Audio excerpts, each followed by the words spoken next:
Our first trip to Costa Rica, and to the Neotropics in general, was in 2005. We covered a lot of the different habitats of the country: Caribbean foothills, cloud forest, southern Pacific lowlands and northern Pacific lowlands. We aimed to try to see as many of Costa Rica's 900+ species of bird as we could, while avoiding the rain of the green season. We were not always successful in either aim. Our first stop after landing was Selva Verde Lodge in the Caribbean foothills. It was a miracle we got there in this beaten-up Kia. We were the Neotropical Newbies, so of course our first ever toucans were memorable. These yellow-throated toucans were known as chestnut-mandibled back then. Why did they always have to perch right at the tops of the trees? We were just not prepared for Central American rainforest birding. Lots of quiet areas with the occasional busy spot around an ant swarm. Nor were we prepared really for the reality of rain in the rainforest. Drier mornings were followed by deluges in the afternoon. No wonder the lodge had covered walkways between the buildings. We were delighted to find the poison dart frogs here on the forest floor. Tiny, some no bigger than an inch in length, they get their name because the Amerindian tribes were supposed to use their toxic secretions on the tips of their blow darts. The lodge edged this river, and this bridge crossed to a reserve area that could be accessed if you hired a guide from the lodge. We did so, but it was a waste of time. This side was better, especially after we found sunbittens, usually a shy species, wandering in the river just below the lodge's bar.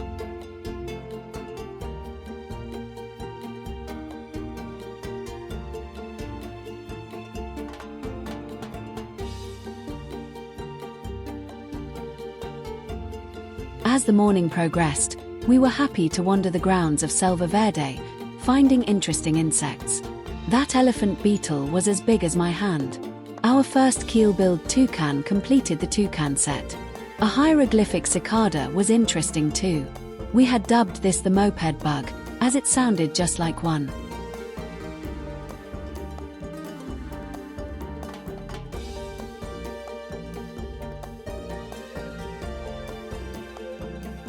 The heavens opened around midday. Our plan to deal with it was a boat ride along the Sarapiqui River. The boats were covered, so we'd be mostly dry. We headed to the little town of Puerto Viejo de Sarapiqui to find a boat. It was a pleasant trip and with a few nice sightings: green kingfisher, mantled howler monkey, southern rough-winged swallow and a spectacled cayman with very impressive dentition. A lone anhinga braved the deluge.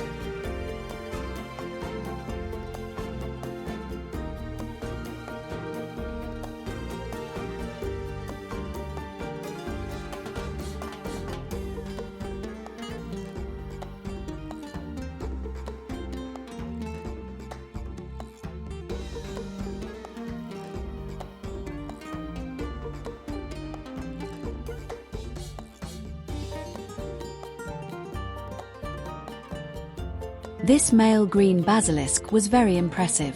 The basilisks are well known for being able to run on water for short distances without sinking, earning them the local name of Jesus Christ lizard.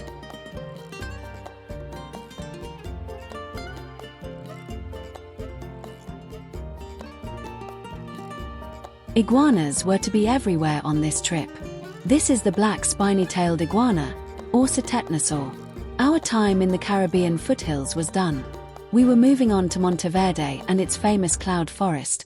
If the old SUV could make it up the notoriously bad road, that is. It's a lot better nowadays. We were staying at the Trapp Family Lodge, very close to the Cloud Forest Reserve. We resisted the urge to sing "The Hills Are Alive" as we arrived in pouring rain, naturally. Our first views of Costa Rica's national bird, the unassuming clay-colored thrush, were in the hotel garden. Here we were to make acquaintance with the charming banana quit.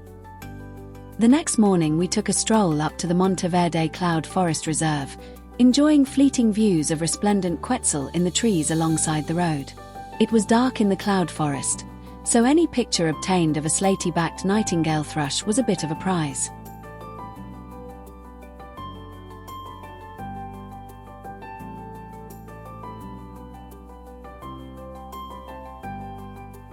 Costa Rican warbler was a nice sighting. At the time this was known as three-striped warbler. Another nice species was collared trogon. At the time this was its own species, the orange-bellied trogon, but it has since been lumped. Just by the gate of the reserve was a property called the Hummingbird Gallery, where the owner maintained many feeders and welcomed visitors to view the birds. Here we enjoyed excellent views of many hummingbirds, such as green-crowned brilliant, purple-throated mountain gem and lesser violet ear. On our most recent visit, in 2019, the gallery had become the Café de Colibri, offering excellent coffee and cake to accompany the hummer viewing.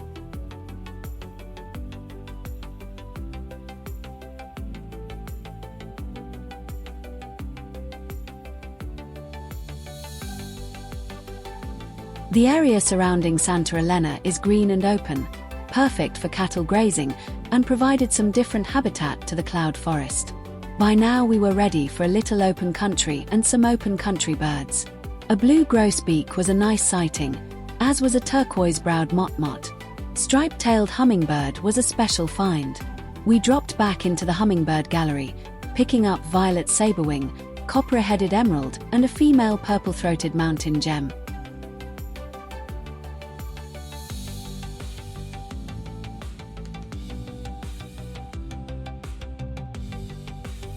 They don't call this cloud forest for nothing. Yellow-throated euphonias were flitting around the stumpy trees in the more open areas.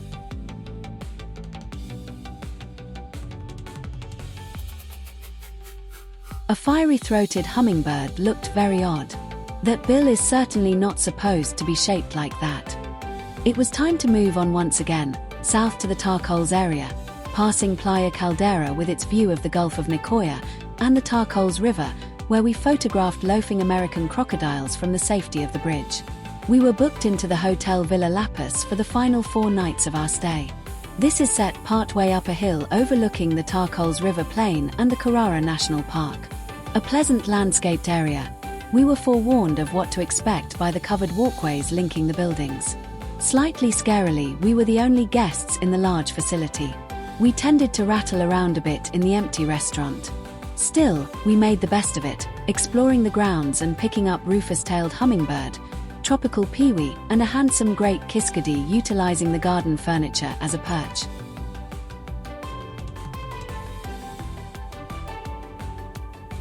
Out and about from the hotel, we were delighted to come across a ferruginous pygmy owl visible in daylight. Owls are always special.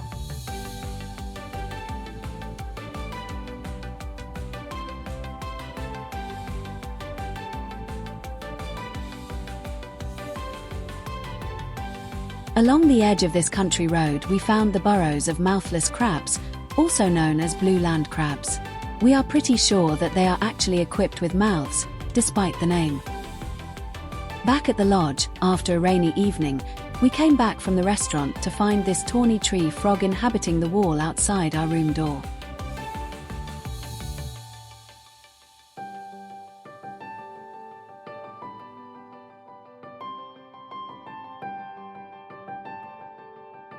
We went for a stroll down to the river where we found an adult bare-throated tiger heron and then a couple of juvenile birds.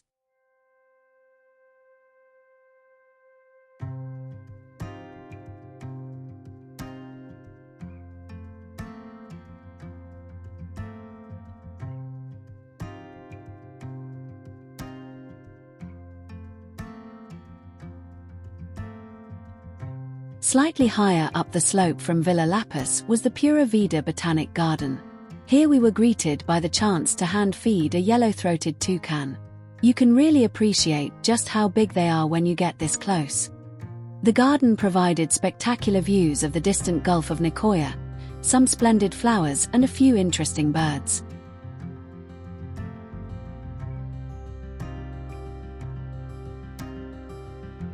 We were enjoying our walk and looking forwards to exploring further when it suddenly started to rain. Luckily we were close to a small shelter, but as we hadn't come out with any waterproofs, all we could do was to peer out and wonder if it would stop. To be honest, it didn't look likely. Cue the staff of the gardens who had realized what had happened and actually came out with umbrellas to get us back to our car. True Tico hospitality.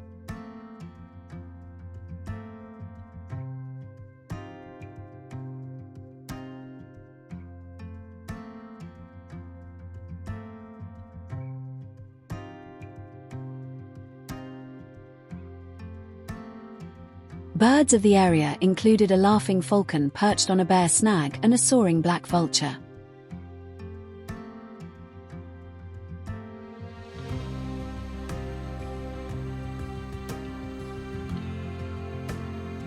That night, the tawny tree frog was joined by a real prize, the lovely red-eyed tree frog, a real icon of the Costa Rican rainforest. A tropical house gecko also showed up for good measure.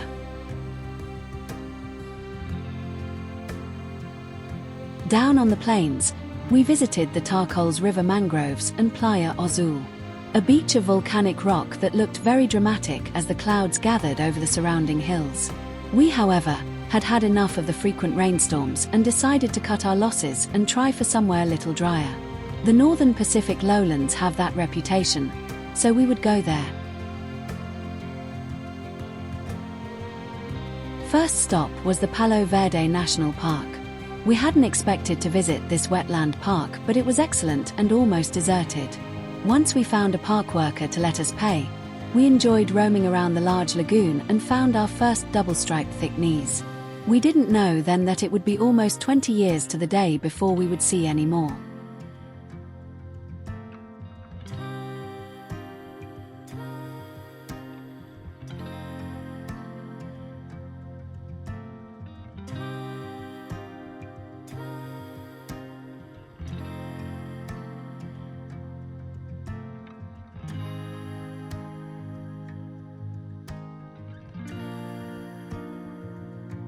We still needed to find somewhere to stay, so we headed back to the main highway, the Interamericana, and came across a sign for a hotel, the Hotel Laguna.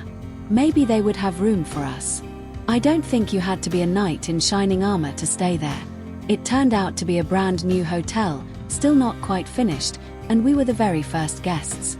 The owner spoke no English, we had very little Spanish, but we managed to make it work. The staff would feed the orange-chinned parakeets at the back of the kitchen, making this an easy tick. Also easy here were cinnamon hummingbirds, feeding avidly on the red hibiscus flowers. The hotel had views of Volcan Tenorio, and a new national park had just opened on that mountain, so we went there. On the way we found what is perhaps the prettiest of the raptors, the charming pearl kite. We didn't actually get too far on our quest to reach the volcano. The road was more like a series of boulders than an actual road, so our dodgy SUV was never going to make it up there. We believe the access is much better now.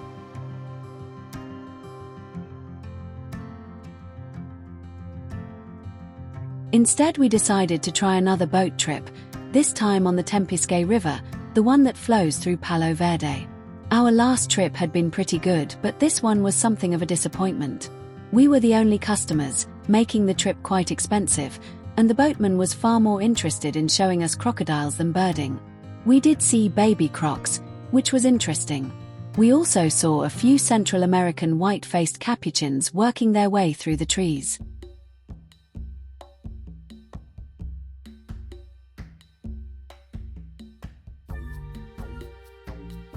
Another bare-throated tiger heron showed well, but the best sighting was a tree with a number of well-camouflaged proboscis bats clinging to the bark. This roosting arrangement, one after another and nose downwards in a riverside tree, is unique to this species.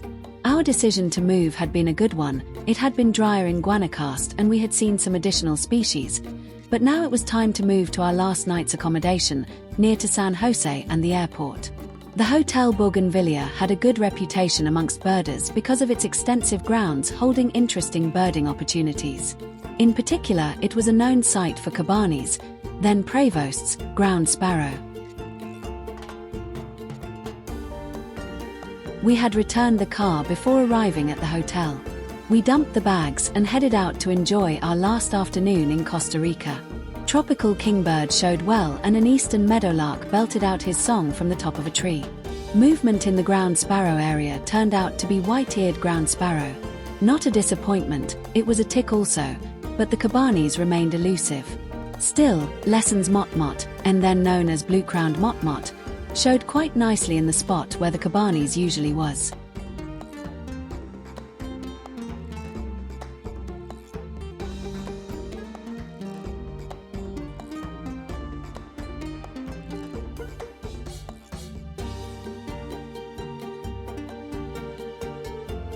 Not rare, rufous-naped sparrow posed very elegantly amongst the bright red flowers. A masked titira was a good find nearby.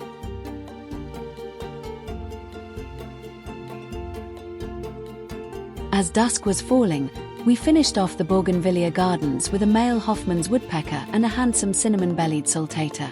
This latter bird used to be called the greyish saltator. I think the new name suits it better. So that was our first visit to the Neotropics, and to Costa Rica in particular. Despite the rain and our inexperience, we managed 252 species of bird, with additional reptiles, butterflies, and mammals. It ignited a love of Costa Rica as a destination which is still ongoing 20 years later, when we have completed 4 visits and are actively contemplating our 5th. Watch this space for our next Costa Rica adventures. For more information about our first 3 trips to Costa Rica, see our travelogue, as e-book or paperback, from Amazon. Something a little different, a safari in Kenya. Birds, big game, fantastic scenery, fabulous places. Don't miss our videos and travelogues. We hope you enjoyed this blast from the past video as much as we enjoyed reliving a very memorable trip. Please consider liking and subscribing to see more birding videos from across the world. Thank you for watching.